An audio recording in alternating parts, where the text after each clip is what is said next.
Hey guys, today we talk about another Excel error, is divisions error. So this topic will cover how to correct division error and how it happens. So Excel will show divisions errors when a number is divided by 0.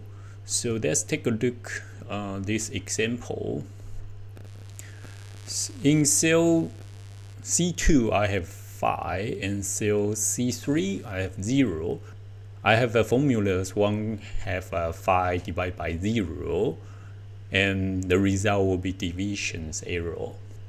So same situation, if I want to use quotients C2 and C3 and also divisions error. Excel also shows divisions error if that divided by blank.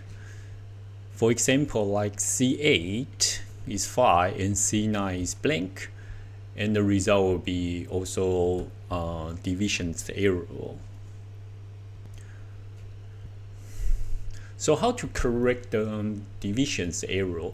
Of course, number one is make sure the divisor in the function or formula isn't 0 or blank cells.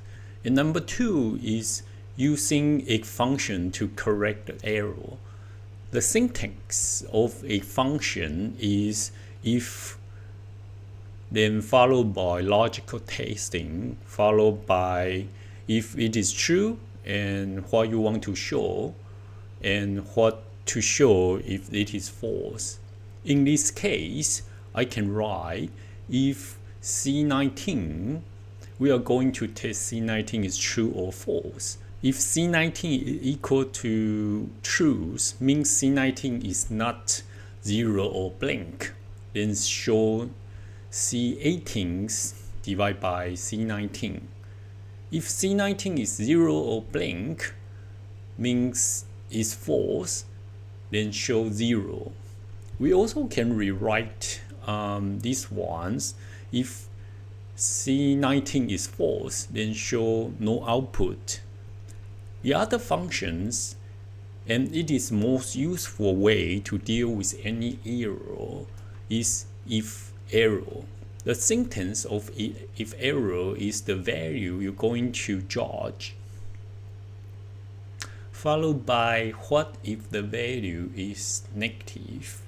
In this case, let's say we want C26 divided by C27.